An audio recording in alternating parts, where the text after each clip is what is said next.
Bonjour et bienvenue dans cette nouvelle présentation qui sera consacrée à l'organisation et à l'animation d'un brainstorming.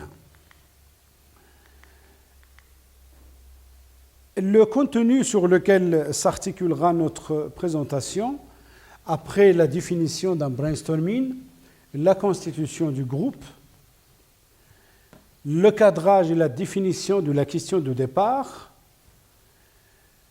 comment susciter et collecter les informations avec la démarche de la production, et puis comment procéder à la collecte et à la sélection, à la sélection des données après la collecte des réponses.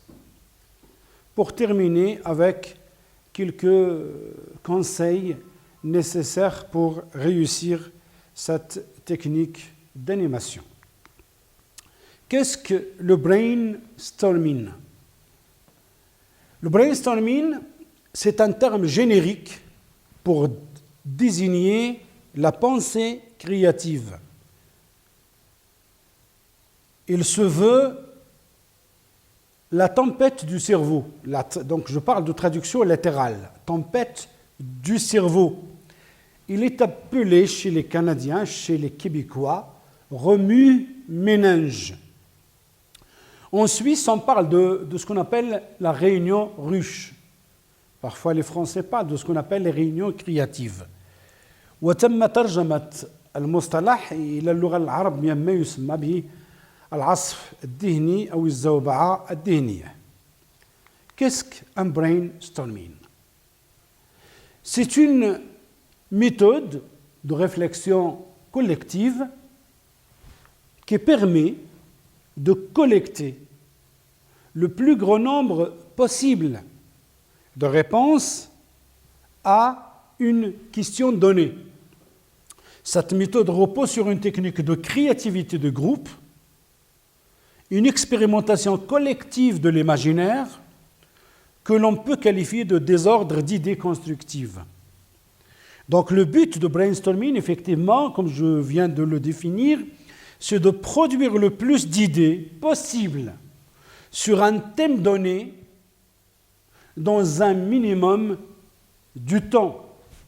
Par exemple, actuellement, comment peut-on se comporter efficacement face à la pandémie coronavirus? Comment peut-on se comporter face à la pandémie? Et donc, le brainstorming, donc en répondant à cette question, c'est de trouver le maximum possible de réponses permettant d'adopter une posture convenable face effectivement à cette pandémie dangereuse.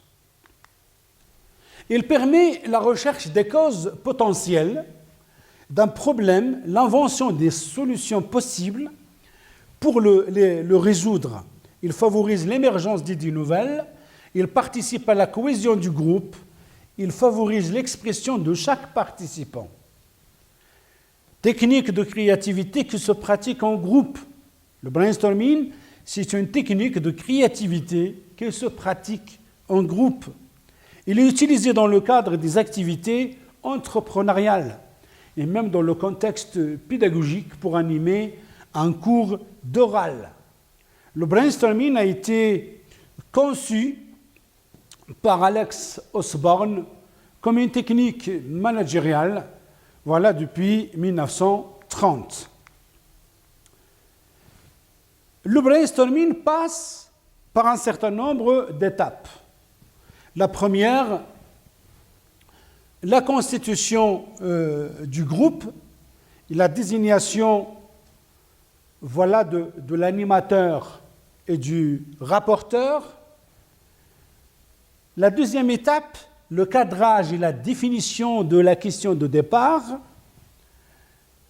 La troisième étape, susciter et collecter les idées, c'est-à-dire la phase de la collecte des réponses, la collecte des informations. Et puis quatrièmement, la sélection des solutions applicables et la rédaction de la synthèse.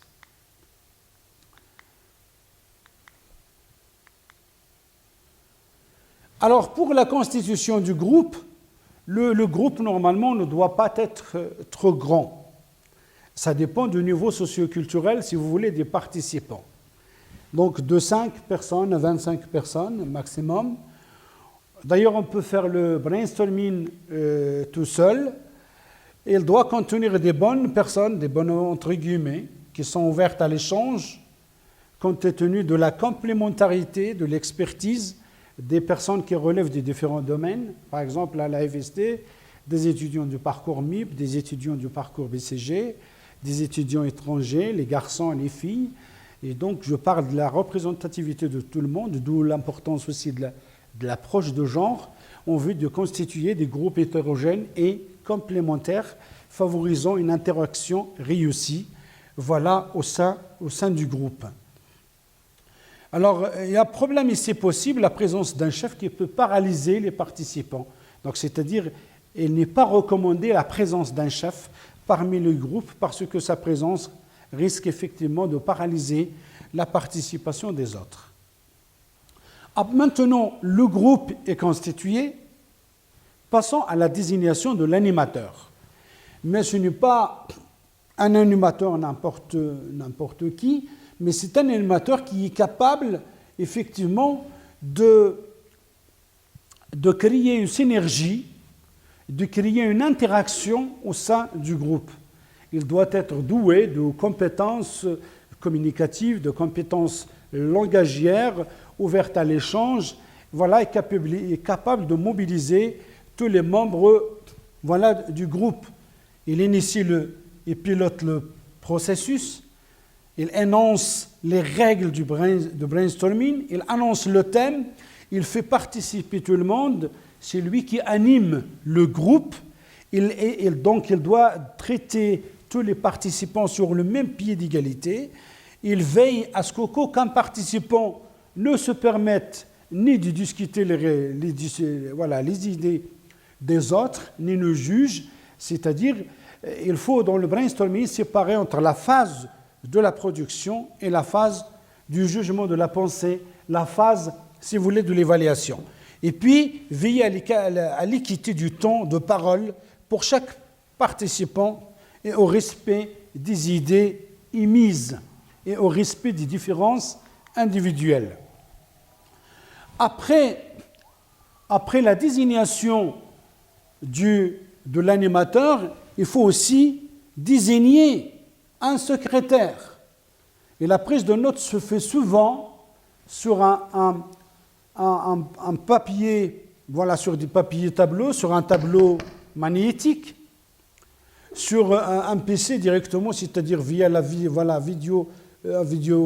vidéoprojecteur, donc où tout le monde peut suivre les idées.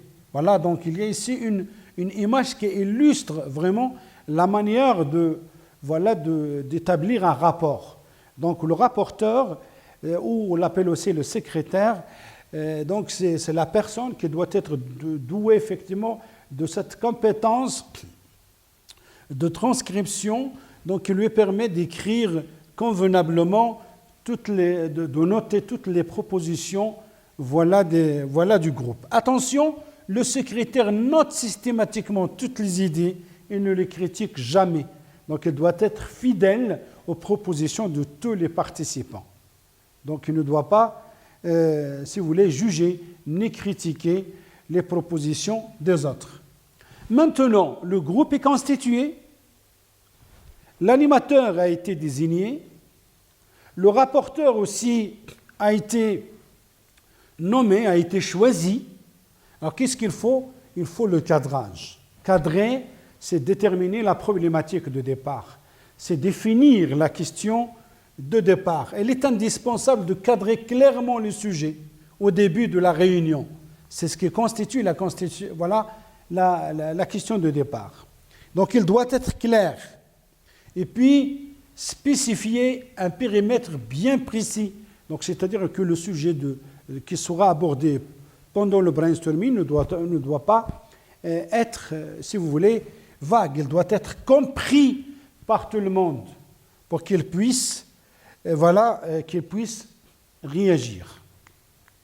Donc, après le cadrage, on va passer maintenant à la collecte. Alors, pour collecter l'information, pour collecter les réponses, on doit formuler le sujet abordé sous forme d'une question ouverte à laquelle tous les participants vont trouver le maximum possible de réponses. Donc la démarche est basée sur le fait que les participants émettent des idées d'une façon spontanée. Ces idées sont enregistrées telles quelles par la personne responsable, le secrétaire. Je répète, enregistrées telles qu'elles sont. Ni rien ajouté, ni rien retranché. Aucune évaluation ou critique durant la période du brainstorming. Pendant la phase surtout de la production, la critique n'est pas acceptable. Le fondement du brainstorming, c'est la génération des idées individuelles ou en groupe en évitant de donner immédiatement un jugement de valeur. Laissez le jugement de valeur après, lors de l'évaluation. Pourquoi ?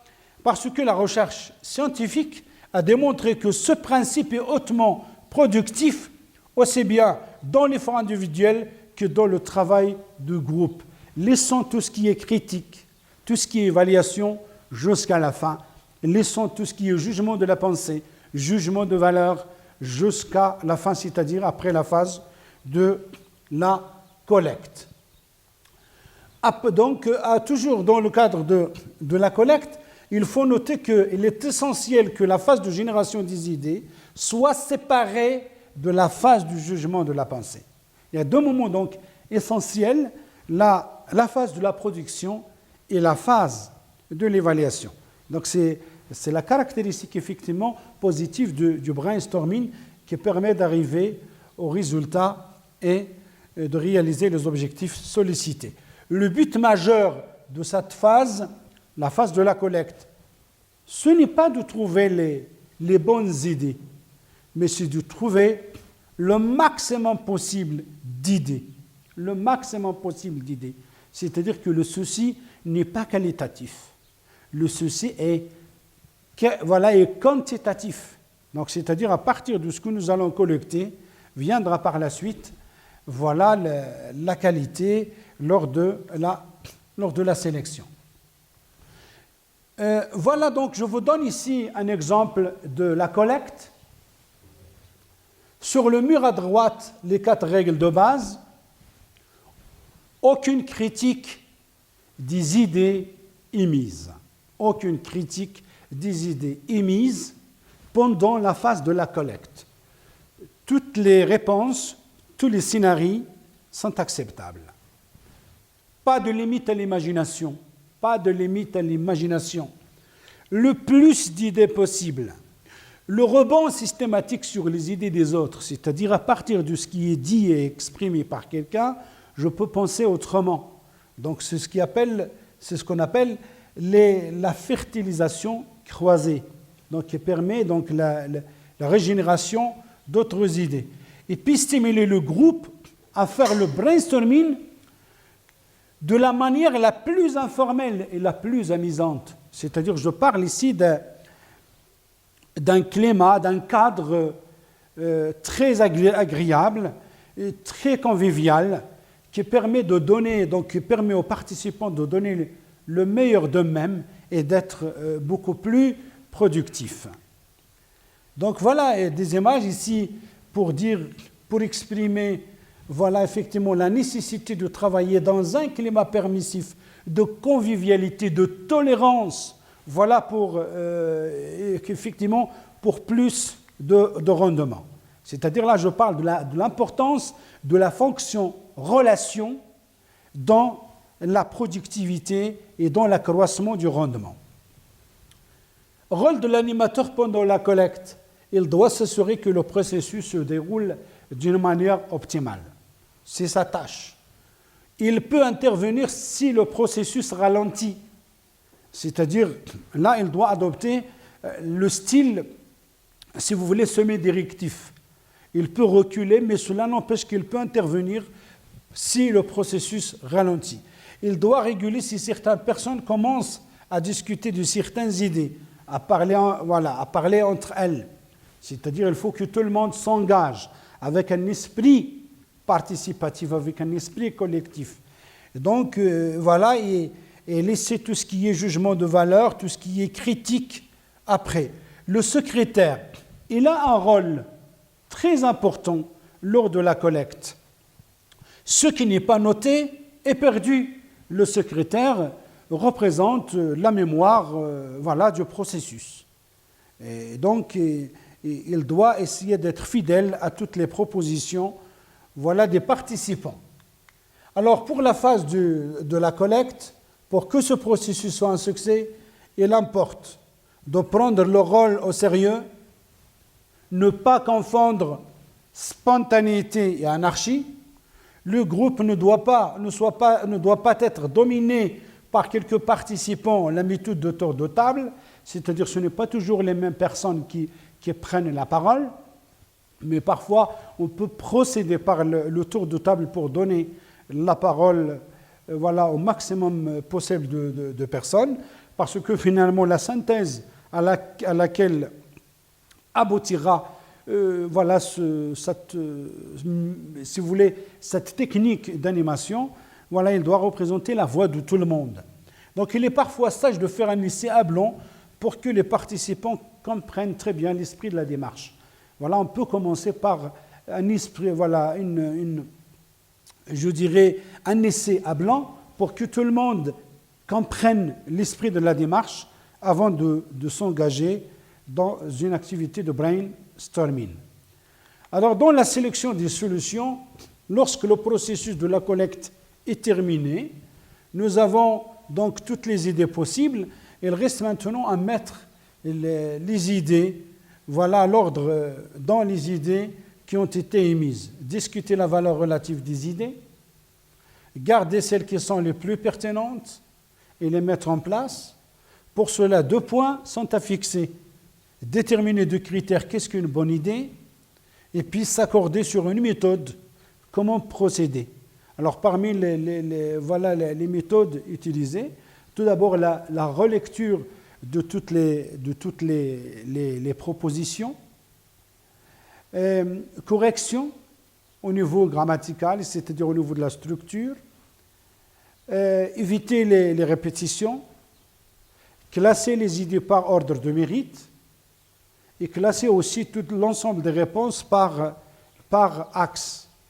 Et par la suite, introduire des détails explicatifs pour développer la synthèse. Pour conclure, nombreuses sont les techniques d'animation et utilisées en milieu organisationnel. L'objectif est d'améliorer l'efficacité et le rendement de la productivité dans un climat attractif, favorisant la communication, la cohésion, la créativité, la dynamique et la progression au sein du groupe. Les techniques adoptées dépendent du contexte, de l'objectif ciblé et de la motivation des participants. Pour le bon déroulement et le succès d'un projet au sein d'une entreprise, au sein d'un organisme, la situation nécessite l'investissement des techniques d'animation et la gestion efficace des ressources administratives, financières, des ressources humaines, des ressources logistiques et techniques, où tout le monde s'engage avec un esprit collectif et participatif dans une démarche planifiée et bien organisée. Je vous remercie infiniment de votre attention à la fin de cette présentation. Alors, parmi les sujets sur lesquels on peut travailler, tout d'abord le coronavirus. Comment se comporter face à cette pandémie? La première réponse, restez chez vous. Parmi les sujets aussi qu'on peut proposer, comment peut-on pratiquer l'écoute active? Comment peut-on passer un examen avec succès? Comment peut-on réussir une communication orale en public?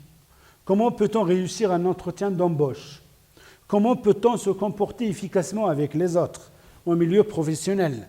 Comment peut-on valoriser l'image de marque de notre établissement? Comment peut-on établir et réaliser un plan d'action? Et puis comment peut-on planifier, préparer une stratégie de communication? Donc, à partir effectivement de ces questions de départ, donc on peut organiser un brainstorming permettant aux groupes relevant de différents domaines et à des profils différents, voilà, de trouver le maximum possible de réponses à ces questions, voilà de départ. Voilà, donc c'est la fin de cette présentation. Alors, si vous avez trouvé que le brainstorming est une technique d'animation, voilà, très importante, voilà, à adopter pour travailler en groupe, voilà, je vous prie d'exprimer votre appréciation, vos salutations par un pouce. Abonnez-vous à la chaîne pour d'autres vidéos. Merci.